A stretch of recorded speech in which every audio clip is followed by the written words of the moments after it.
Good afternoon, everybody. I'm Captain Brian Johnson here at Pacific Division. I'm your Patrol Commanding Officer, and I want to welcome you today. I'm going to talk a little bit about things that are going on in Pacific Division, but first and foremost, I want to thank you for taking the time to watch this presentation.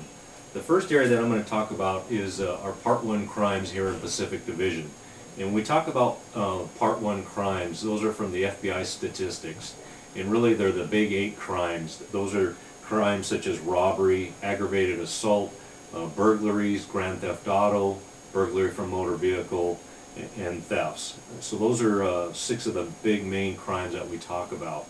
I'm happy to report for the 4-week period ending on June 16th, we really track crimes real closely week to week, but we look at it what we call an extraction period. In this last extraction period, or the 4 weeks that ended on June 16th, we were actually down 10.7%, a great reduction for us. However, we got a lot of work to do in many areas, and I'll talk about that in a minute. But year to date, if you look at where we are year to date, that's a 6.2% reduction in Part 1 crime.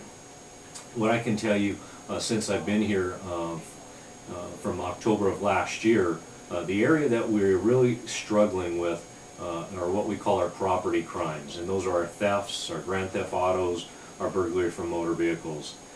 And this is where we need your help. We need you to partner with us in these areas of the Part 1 crime. And really the campaign I'm talking about is what we call hardening the target. How do we prevent ourselves becoming a victim of one of these crimes? And if you've driven around Pacific Division, you may have seen some of our banners and some of our posters of what we call lock it, hide it, keep it. And really what that stands for is if you park your car for just 10 seconds to run into the bank or to run into the market to get a gallon of milk, lock your car doors.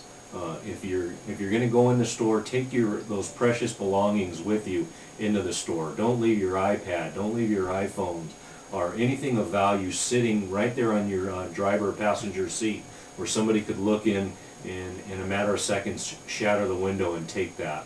And the last thing is hide it. If you can't take something, store it underneath your seat or put it in the trunk so you're not a likely victim.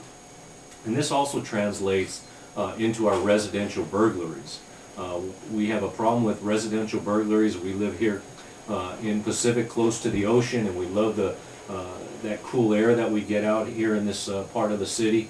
But you know, we live in a day and age where when we leave our residence, we really need you to lock your doors and lock your windows to prevent a suspect from walking down the neighborhood, seeing an open window or an open door, and having easy access to your residence. So that's very important as well. And we really even ask you to consider maybe getting a burglar alarm. We have seen an uptick in our burglaries and our burglary from motor vehicles. They kind of go up and down, but we can tell you these are crimes that we can help to prevent, and by doing simple measures, again, locking your doors, locking your windows, purchasing a burglar alarm, and likewise locking it, hiding it, and keeping it as it relates to vehicle burglaries. I can't stress enough what that partnership means as it relates to reducing these crimes. We have to work together. We will certainly come out and educate you and come to community meetings or to neighborhood watch meetings to really get the neighborhood engaged and involved in helping us to solve these crimes and to identify suspects. We are going to continue to put out information as easily as possible. One of the things that I'd ask that you do, if you're technologically savvy, unlike myself, is follow us on Facebook. If you go to LAPD Pacific Division, you can follow us on Facebook. We will give you crime information. We will provide some tips on how not to become a victim. And so we're going to be providing some what we believe is to be timely and important information to the community. And likewise, you can follow us on Twitter as well, and LAPD Pacific, and every now and then you'll see me actually send out a tweet. So again, this is Captain Brian Johnson, and I appreciate your time.